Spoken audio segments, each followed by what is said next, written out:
یہ انداز جو ہے بڑا ایک چیلنجنگ سا انداز ہے، اور اس کا بھی جو پس منظر ہے پہلے آپ اس کو سمجھ لیجئے۔ نفسیاتی طور پر انسان کو اپنی خطا کا احساس ہو گیا، یہ بھی احساس ہو گیا جو میرا فرض تھا میں ادا نہیں کر رہا ہوں، مجھے ادا کرنا چاہیے، لیکن اب شیطان اگلا حربہ آزماتا ہے۔ دیکھو ابھی فلاں کام پڑا ہے، ابھی فلاں کام ہے، ابھی بیٹیوں کے ہاتھ پیلے کرنے ہیں، ابھی یہ کرنا ہے، ابھی بچے تمہارے چھوٹے ہیں، ابھی تمہارے بیٹوں کی تعلیم کا مرحلہ ہے، میاں ہو جانا ٹھیک، بعد میں سارے تقاضے مطالبے پورے کر لینا، پہلے یہ ذمہ داریاں تو پوری کرو۔ یہ حقوق العباد ہے بھائی، حقوق اللہ سے بڑھ کر ہے، یہ حقوق العباد ہے، اس کے لیے لگے رہو، پوری اپنی توانائیاں قوتیں صرف کرو، مال بناؤ، پیسہ کماؤ، تاکہ یہ ساری ذمہ داریاں ادا ہوتے رہنا۔ بعد میں ٹھیک ہے ذرا فراغت حاصل ہو جا، پھر تم سب اپنے آپ کو، اپنی پوری توانائیوں کو، اپنے پورے وقت کو اللہ کے لیے لگا دینا۔ یہ ہے تاخیر اور تعویق، اس کا حربہ شیطان کا، یہ سب سے بڑا۔ کر لیں گے بھائی، کر لیں گے، کوئی نہیں، ابھی ذرا جلدی نہیں، ابھی فلاں کام ہے، فلاں فرائض ہے، فلاں ذمہ داریاں ہیں، ذرا ان سے نمٹ لوں، پر اگر میں ریٹائر ہو جاؤں سروس سے تو پھر میں سارا اپنے آپ کو لگا دوں گا۔ وہ ریٹائرمنٹ کرتے ہیں اس وقت جب آپ کے اندر رہتا ہی کچھ نہیں، اگر آپ کے اندر کچھ رہ جائے تو وہ چھوڑیں گے آپ کو، وہ ساری توانائیاں تو گئی، اب تو آپ کھوکھلا ایک ڈھانچہ لیے پھر رہے ہیں، آپ کے اندر صلاحیت اور قوت کہاں ہے اب؟ لہذا یہ سارے دھوکے شیطان کے ہیں۔ اس میں ایک چیلنجنگ انداز میں علم یعنی وقت آیا نہیں ہے ابھی اہل ایمان کے لیے، کس چیز کا انتظار کر رہا ہے؟ جو جیسے ہی خیال ہو جائے کہ واقعی یہ فرض ہے، فوراً لبیک کہو۔ تم نے اگر کسی بھی پہلو سے تاخیر اور تعویق کا راستہ اختیار کیا تو یہ شیطان کے پھندے میں گرفتار ہونے کا وہ راستہ ہے اصل۔ وہ شیطان پھر چھوڑے گا نہیں، پھر وہ اسے آپ کو اپنے فتراک کا نخچیر بنا لے گا، اپنے تھیلے میں شکار کی حیثیت سے، جیسے کہ آپ تیتر بار کے تھیلے میں ڈال لیتے ہیں شکار کر کے، اس کے فتراک کے نخچیر بن کر رہ جاؤ گے، پھر آگے نکل نہیں سکو گے۔ یہ تاخیر اور تعویق جو ہے، یہی ہوا تھا غزوہ تبوک میں۔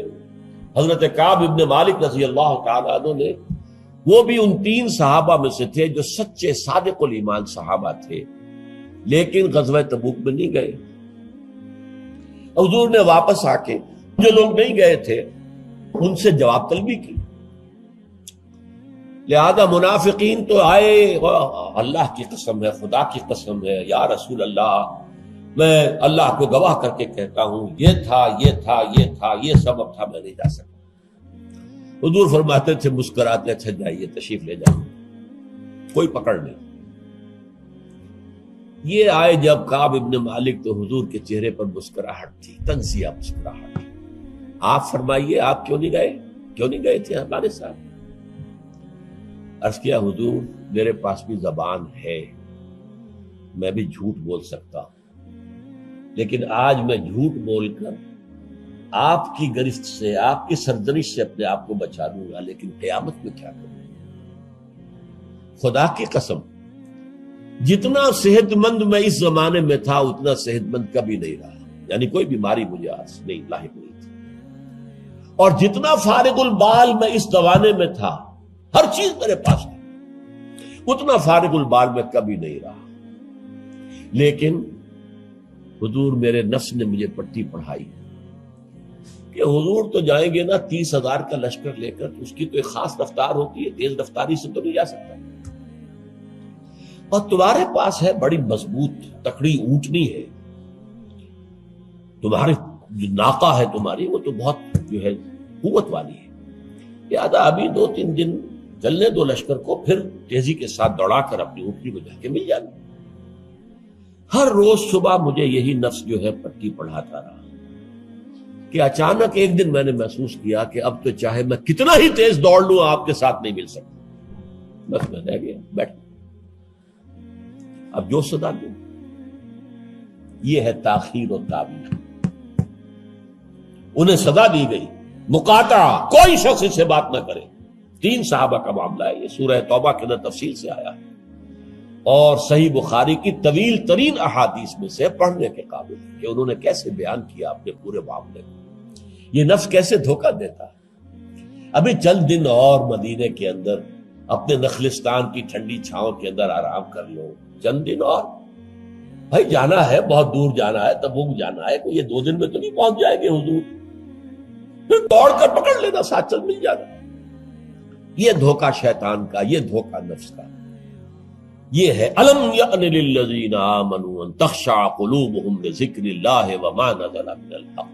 یہ سب کچھ تم نے 15 آیتیں اگر سورہ حدید کی پڑھ کر بھی تم نے اپنی گردن نیچے کر کے اپنے دل کو نہیں ٹٹولا تو اور کون سی ہدایت آئے گی، کہاں سے آئے گی؟ 15 آیتیں سورہ حدید کی پڑھ کر بھی، تو کیا ابھی وقت نہیں آیا اہل ایمان کے لیے؟ کس کا انتظار ہے، کس چیز کا انتظار؟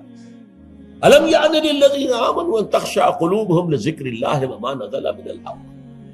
کیا وقت آنے گیا اہل ایمان کے لیے کہ ان کے دل جھک جائیں اللہ کی یاد میں، اور جو کچھ حق میں سے نازل ہوا، ما نزل من الحق، یہ پورا قرآن الحق، اس میں سے جو یہ آیات نازل ہوئی ہیں یہ تم نے ابھی سن لی ہیں، پڑھ لی ہیں، اس کے سامنے بھی دل نہیں جھکیں گے تو کب جھکیں گے؟ اس پر بھی اگر دل نہیں پگھلے تو کب پگھلیں گے؟ اس پر بھی اگر دل میں کوئی عزم اور ارادہ پیدا نہ ہوا کہ اپنی جان لگا دینی ہے، کھپا دینی ہے، ان صلاتی و نسکی و محیایا و مماتی للہ رب العالمین، اس پر بھی نہیں ہوا تو کب ہوگا؟ اور کون سی ہدایت آئے گی؟ فبأی حدیث بعدہ یؤمنون، اس قرآن کے بعد اور کون سی چیز کے یہ منتظر ہے جس پر یہ ایمان لائیں گے؟ الم یعن للذین آمنوا ان تخشع قلوبہم لذکر اللہ وما نزل من الحق۔ اور جیسا کہ میں نے تمہیدی جو میرا بیان تھا ان صورتوں کے بارے میں، اس میں عرض کیا تھا ان میں اہل کتاب سے خطاب نہیں ہے، اہل کتاب کو نشان عبرت کے طور پر پیش کیا گیا۔ دیکھو مسلمانوں، تم سے پہلے بھی ایک امت تھی، معمولی امت نہیں تھی، وہ امت جسے قرآن سند دے رہا ہے 2 دفعہ سورہ بقرہ کے اندر صرف، یا بنی اسرائیل اذکروا نعمتی التی انعمت علیکم وانی فضلتکم علی العالمین، اے بنی اسرائیل یاد کرو میرے اس احسان کو جو تم پر ہوا، میں نے تمہیں تمام جہان والوں پر فضیلت دی تھی۔ وہ قوم، وہ امت، امت موسیٰ، اس امت کو کتنی کتابیں دی گئی، تورات انہیں دی گئی، زبور انہیں دی گئی، انجیل انہیں دی گئی، امت تو ایک ہی ہے۔ یہ حضرت مریم اسرائیلی نہیں تھی کیا؟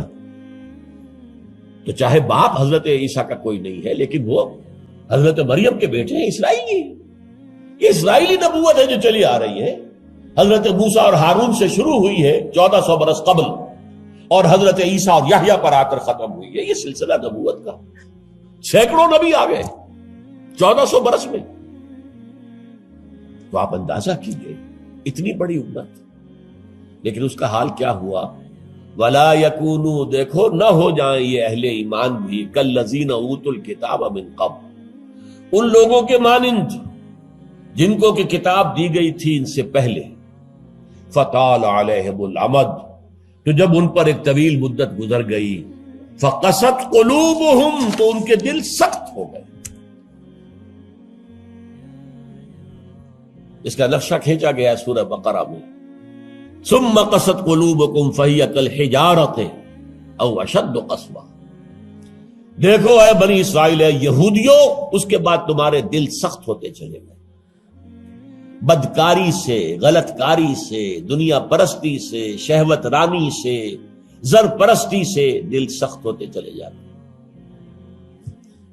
حضور نے فرمایا جب انسان ایک گناہ کرتا ہے دل کے اوپر ایک داغ پڑتا ہے، اگر توبہ کرے گا تو صاف ہو جائے گا، توبہ نہیں کرے گا پھر گناہ کرے گا، پھر داغ پڑے گا، پھر پڑے گا، پھر داغ پڑے گا، پھر یہاں تک کہ پورا دل سیاہ ہو جاتا ہے۔ اور حضور نے اپنی مٹھی بند کر کے کہا ایسے ہو جاتا ہے، اب اس میں کوئی ہدایت داخل نہیں ہو سکتی، بند ہو گئی۔ اور جب یہ تھیلی بند ہوئی پھر اللہ کی مہر لگ گئی، ختم اللہ علی قلوبہم وعلی سمعہم طبع اللہ علی قلوبہم، اللہ نے مہر لگا دی ان کے دلوں کے اوپر۔ یہ مرحلہ آتا ہے کہ کہ جب کہ فرمایا اب تمہارے دل پتھروں کے مانند، بلکہ او اشد قسوہ، پتھروں سے بھی زیادہ. فإن من الحجارة لما يتفجر منه الانہار، پتھر تو ایسے بھی ہوتے ہیں جن میں سے چشمے پھوٹ بہتے ہیں. وإن منها لما يشقق فيخرج منه الماء، چٹانوں میں ایسی بھی ہوتی ہیں شق ہو جاتی ہیں، ان میں سے پانی نکل آتا ہے. وإن منها لما يهبط من خشية الله، چٹانیں ایسی بھی ہوتی ہیں اللہ کے خوف سے گر پڑتی ہیں. وَمَا اللَّهُ بِغَافِلٍ عَمَّا تَعْمَلُونَ، تمہارے دل ان سے بھی سخت ہو چکے ہیں اور اللہ بے خبر نہیں ہے اس سے کہ جو تم کر رہے ہیں.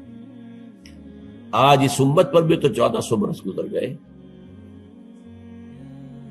کتنا عرصہ گزرا ہے، اور آج وہی خواہشات ہیں. ہم تو امت محمد میں ہیں صلی اللہ علیہ وسلم، وہ تو شافع محشر ہے، وہ تو ہر امتی کو بخشوا لیں گے تب جا کر راضی ہوں گے.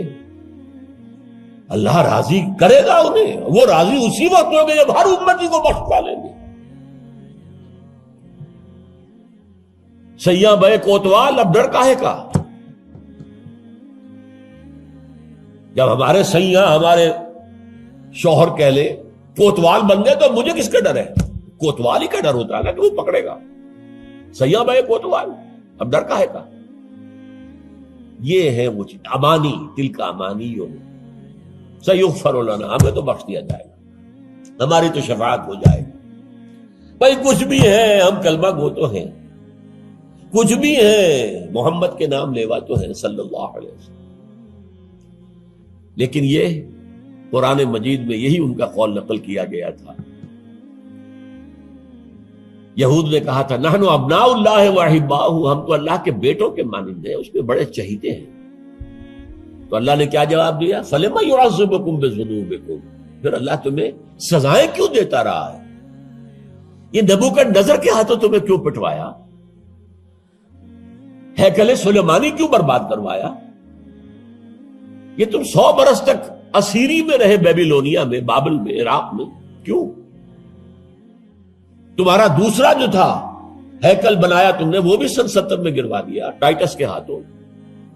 1,33,000 ایک دن میں قتل کیے اس نے، ٹائٹس نے 1,33,000 یہودی یروشلم کے اندر ایک دن میں قتل کیے.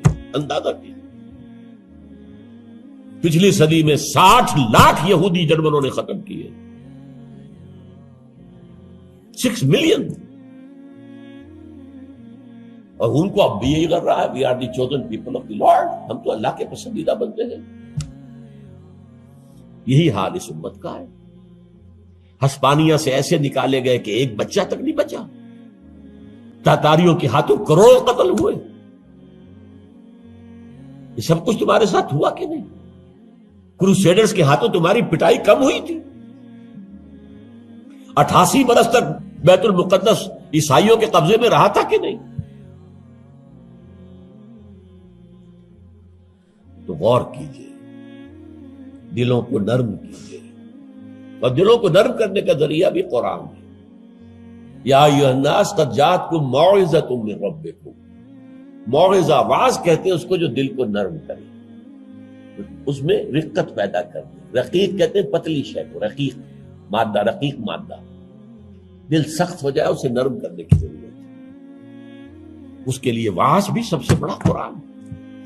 الم یان للذین آمنوا ان تخشع قلوبهم لذکر اللہ وما نزل من الحق ولا یکونوا کالذین اوتوا الکتاب من قبل. تمہارے سامنے موجود ہے.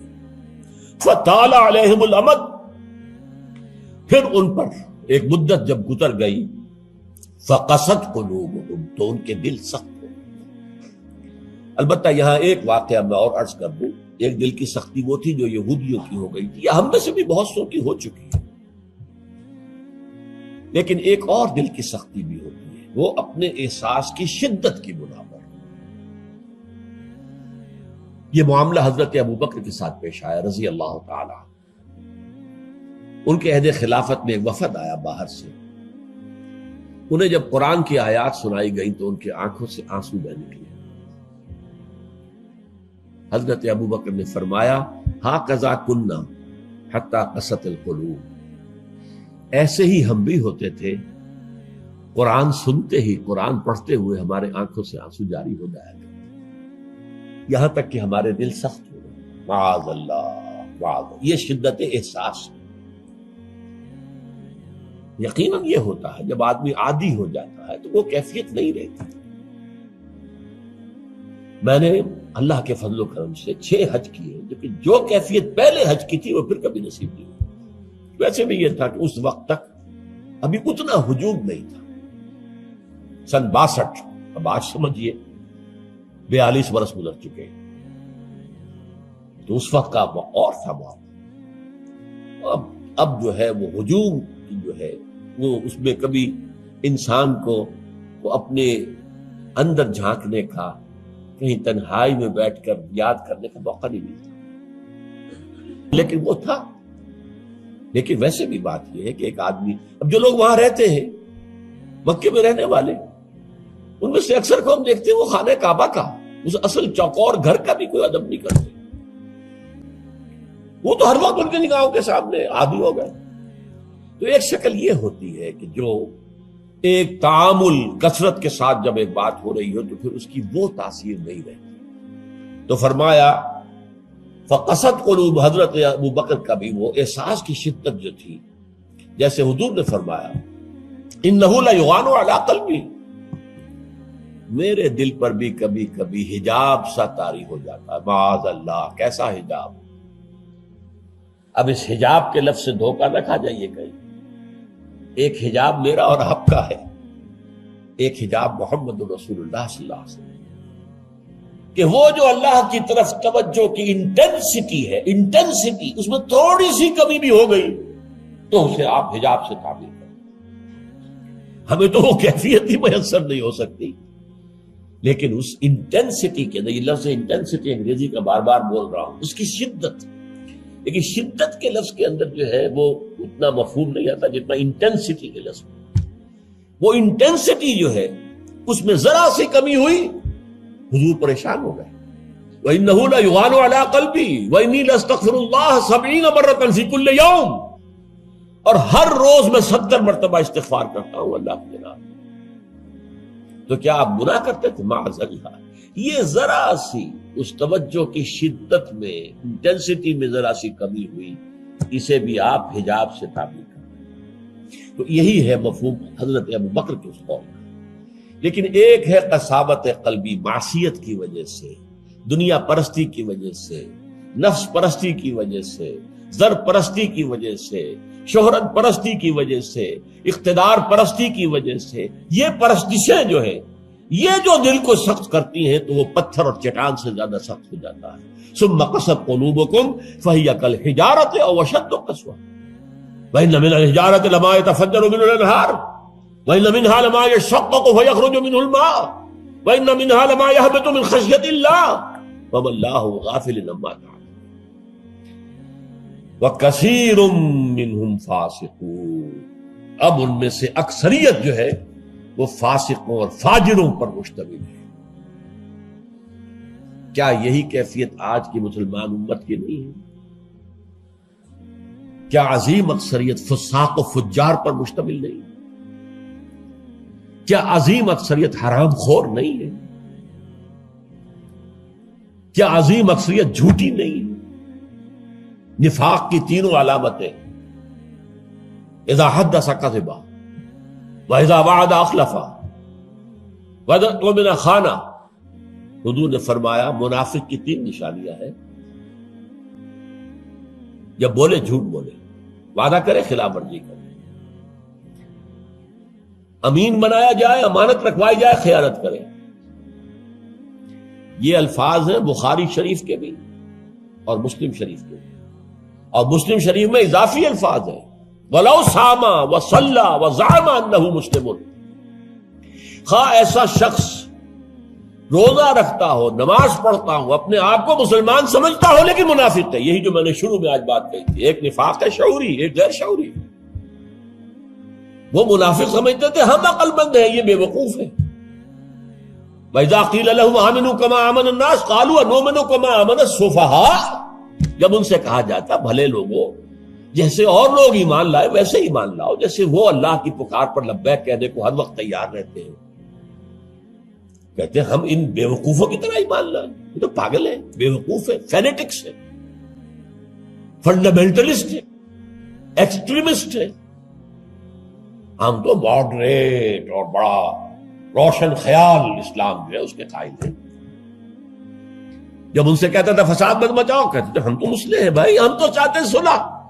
یہ محمد ہے صلی اللہ علیہ وسلم جنہوں نے اب یہ جنگ کا بازار گرم کر دیا، کیا ضرورت تھی؟ مکے میں 13 برس تبلیغ کرتے رہے، کوئی ہاتھ نہیں اٹھایا، یہی پروسیس جاری رہتا، خامخواہ یہ جنگ کا سلسلہ شروع کر دیا، کیا فائدہ؟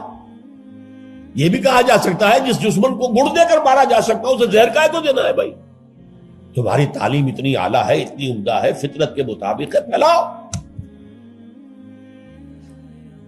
لیکن محمد کی سنت کچھ اور ہے، اسوہ محمد ہی کچھ اور ہے صلی اللہ علیہ وسلم۔ اس کے لیے منہج انقلاب نبوی میری کتاب کا مطالعہ کیا، تب پتہ چلے گا انقلاب کسے کہتے ہیں، اور یہ رسول انقلاب تھے صلی اللہ علیہ وسلم۔